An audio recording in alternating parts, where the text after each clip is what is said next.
سوال یہ تھا کہ اعمال کی قبولیت اور کیسے؟ تو میرے عزیز اس مسئلہ میں ایک یہ بھی چیز ہے کیونکہ ماہ محرم چل رہا ہے۔ امام عبداللہ بن ادریس عودی رحمہ اللہ المتوفیٰ 192 ہجری، ان کی یہ بات، ان کا یہ قول، یہ اثر السنہ للخلال میں صحیح سند کے ساتھ موجود ہے۔ بہت کمال کی بات کرتے ہیں، بیان کرتے ہیں کہ لو ان الروم سبوا من المسلمین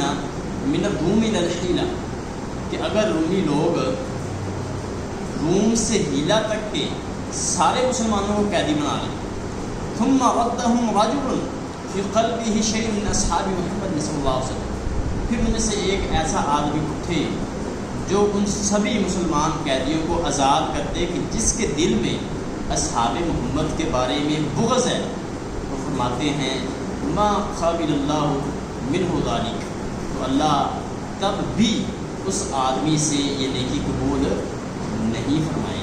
کس قدر بڑا اجر ہے کہ روم سے لے کر کے حیلہ کے لوگوں کو جو کہ قیدی ہیں، ان قیدی مسلمانوں کو آزاد کروانا بہت بڑا اجر کا کام ہے، لیکن نا قبول ہونے کی وجہ کہ اس کے دل میں بغض اصحاب محمد ہے صلی اللہ علیہ وسلم۔ تو عزیز، جب تک ہمارا یہ دل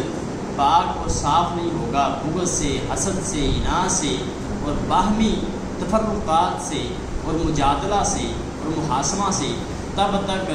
ہمارے اعمال اللہ کے نزدیک قبول نہیں ہوگے۔ اللہ سے دعا ہے اللہ ہمارے دلوں کو پاک اور صاف کرے اور اصحاب محمد ان کے بعد آنے والے نیک لوگوں کی ہمیں پیروی کرنے کی